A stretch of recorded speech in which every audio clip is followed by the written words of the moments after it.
नमस्कार, स्वागत है आपका यूपी तक में। मैं हूं कुमार अभिषेक। पिछले 24 घंटे के सभी अहम खबरों के साथ हम हाजिर हैं अपना न्यूज शो आज का यूपी लेकर। जान लीजिए क्या है सुर्खियां। आज का यूपी में हम आपको बताने जा रहे हैं कि महाराजा सुहेलदेव के नाम पर क्यों खंगाला जा रहा है इतिहास और क्या है इसका सियासी मकसद। ये भी जानिए कि फिरोजाबाद में जिस बच्चे को कुएं में फेंका गया और बहादुरी से जिस पुलिस वाले ने उसे कुएं से निकाला, वो बच्चा अब सुरक्षित है। लेकिन उस बच्चे को मारने की क्या थी खौफनाक प्लानिंग। और साथ साथ ये भी बताएंगे कि वैलेंटाइन डे को लेकर किस तरीके से हिंदुवादी संगठन आक्रामक दिखाई दे रहे हैं। चलते हैं खबरों की तरफ। महाराजा सुहेलदेव की जयंती 16 फरवरी को मनाई जाएगी, जिसमें प्रधानमंत्री खुद शिरकत करने वाले हैं। महाराजा सुहेलदेव 1000 साल पहले उत्तर प्रदेश के बहराइच जिले के एक राजा थे और जिन्होंने आक्रांता सालार मसूद गाजी का मुकाबला किया था। लेकिन अब इस पूरे मामले में एक सांप्रदायिक रंग भी घुलता जा रहा है। हम इसको आपको तफसील से बताएंगे, लेकिन पहले सुनिए योगी सरकार के मंत्री अनिल राजभर ने मज़ार को लेकर क्या कहा है, क्योंकि यहाँ से भी ये कहानी जुड़ती है। सुनिए मंत्री अनिल राजभर का बयान। महापुरुष के सम्मान के साथ कोई समझौता नहीं होना चाहिए, कोई खिलवाड़ नहीं होना चाहिए। और यही आश्चर्य की बात है, मैंने कहा कि मसूद की मज़ारों को सजाने का काम तो पूर्ववर्ती सरकारों ने किया, जो बाहर का आक्रमणकारी था। और जिस देश और इस माटी के लिए जिसने संघर्ष किया, उसके लिए किसी सरकार ने कभी कुछ नहीं किया। मैं स्वागत करना चाहता हूं अपने पूज्य प्रधानमंत्री जी का, अपने परम श्रद्धेय मुख्यमंत्री जी का, कि उन्होंने महाराजा सुहेलदेव के सम्मान को आज आगे बढ़ाने का काम कर रहे हैं और इस तमाम विकास की योजनाओं को लेकर आए हैं। मंत्री अनिल राजभर ने कहा कि पिछली सरकारों में मज़ारों को सजाया जाता था, मज़ारों पर पैसे खर्च किए जाते थे और बहुत कुछ मज़ारों के लिए किया जा रहा था। लेकिन उनका सीधा सीधा इशारा बहराइच में सालार मसूद गाजी के मज़ार की तरफ था। दरअसल ये ऐसा मज़ार है जिस पर हर साल उर्स लगता है और हज़ारों लाखों की तादाद में श्रद्धालु यहाँ आते हैं। लेकिन इनसे इतिहास जुड़ता है महाराजा सुहेलदेव का।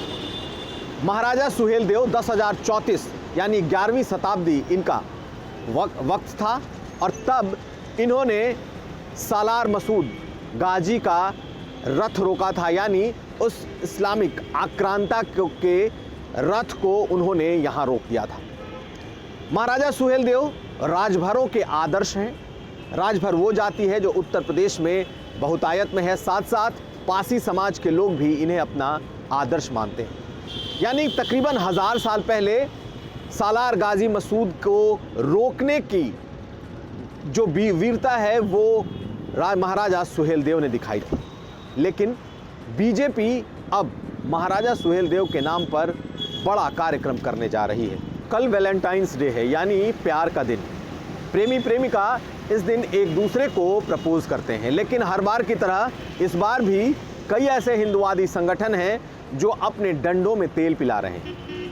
लखनऊ और मोहनलालगंज में कई ऐसे संगठनों ने कल ऐसी चेतावनी दे रखी है कि अगर किसी को भी पार्क में अश्लीलता करते देखा जाएगा तो उनसे सख्ती से निपटा जाएगा। अब कानून खुद अपने हाथ में लेने की बात ये संगठन कर रहे हैं। कई जगह सांकेतिक तौर पर डंडों में तेल लगाया गया। कई जगह बाकायदा ऐसे संगठनों ने पार्कों में जाकर लोगों को पहले ही चेतावनी देनी शुरू कर दी है।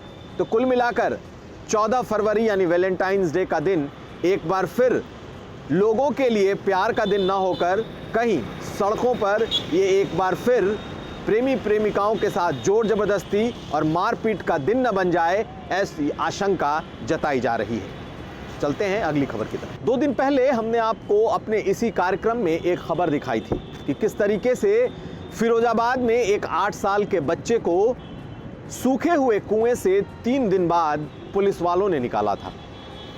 शिव कुमार गौतम ने बाकायदा जान जोखिम में डालकर उस मासूम बच्चे को पीठ पर लाद कर कुएं से निकाला था। फिरोजाबाद पुलिस ने बाकायदा उस काम के लिए शिव कुमार गौतम, जो कि सिपाही उस थाने का था, उसे 11,000 रुपये का नगद इनाम और साथ साथ प्रशस्ति पत्र दिया है। लेकिन इस बच्चे के कुएं में गिरने की एक कहानी है। पहले तो जब कुएं से बच्चे के रोने की आवाज़ आई, उसके बाद लोग जमा हुए और एक पुलिस वाले ने उस बच्चे को निकाला। लेकिन कहानी ये निकली कि वो बच्चा दरअसल कुएं में गिरा नहीं था, बल्कि एक खौफनाक योजना के तहत उस बच्चे को मारने की प्लानिंग की गई थी और उसके एवज में, अपहरण के एवज में 10 लाख रुपए फिरौती वसूलने की भी योजना थी। दरअसल रोहित नाम के इस बच्चे का पहले अपहरण होता है और फिर उसके पड़ोसी ही इस बच्चे को उस सूखे कुएं में फेंक देते हैं ताकि वो बच्चा मर जाए और फिर परिवार वालों से फिरौती वसूली जा सके। लेकिन शायद कुदरत को कुछ और ही मंजूर था। 2 से 3 दिन तक ये बच्चा उस सूखे कुएं में पड़ा रहा और जब उसकी रोने की आवाज़ बाहर आई, उसके बाद ये पूरा मामला खुला। उस बच्चे को बचा लिया गया। अस्पताल में इस बच्चे का इलाज भी चल रहा है। लेकिन ये एक खौफनाक ऐसी योजना सामने आई जिसमें पड़ोसी ने किस तरीके से एक बच्चे को मारकर और उसके परिवार से ही पैसे वसूलने की योजना बनाई थी। ये पूरा का पूरा मामला खुल चुका है, लेकिन ये खौफनाक कहानी भी लोगों को जाननी चाहिए। चलते हैं अगली खबर की। समाजवादी पार्टी के कैराना के विधायक नाहिद हसन पर मामला दर्ज हुआ है और पुलिस उनकी खोज कर रही है। लेकिन ये मामला क्यों दर्ज हुआ है, पहले आप ये वीडियो देखिए। ये 2 महीने पुराना वीडियो है, किस तरीके से नाहिद हसन कैराना के कोतवाली में अपने समर्थकों के साथ घुसते हैं और हंगामा करते हैं। इतना आसान मान रहा। अरे आदमी पीड़ित की नहीं सुनना जो है, कोई बात नहीं सुननी। बात इससे बड़े अधिकारी हमारे सामने खड़े, इससे बड़े कौन होंगे? बात सही है आपकी, सबसे बड़े। अरे 3 दिन हो गए ना, 3 से सर्किल ऑफिसर है, सबसे बड़े अधिकारी। इसी वीडियो के आधार पर 6 फरवरी को एक मामला कैराना में दर्ज हुआ जिसमें सरकारी काम में बाधा, कोतवाल के साथ बदतमीजी और कई तरह की उसमें और धाराएं लगाई गई हैं। तो कुल मिलाकर इस समय सरकार के खिलाफ उग्र प्रदर्शन कहीं ना कहीं नेताओं के लिए मुश्किल का सबब बनता जा रहा है और इस मामले में भी यही हुआ है। कोतवाल के साथ बदतमीजी, समर्थकों के साथ कोतवाली में घुसना, हंगामा करना, ये सब समाजवादी पार्टी के विधायक को भारी पड़ रहा है। पिछले 24 घंटे के इन तमाम खबरों के साथ हम हाजिर थे अपना न्यूज़ शो आज का यूपी लेकर। हम फिर हाजिर होंगे, तब तक आप देखते रहिए यूपी तक।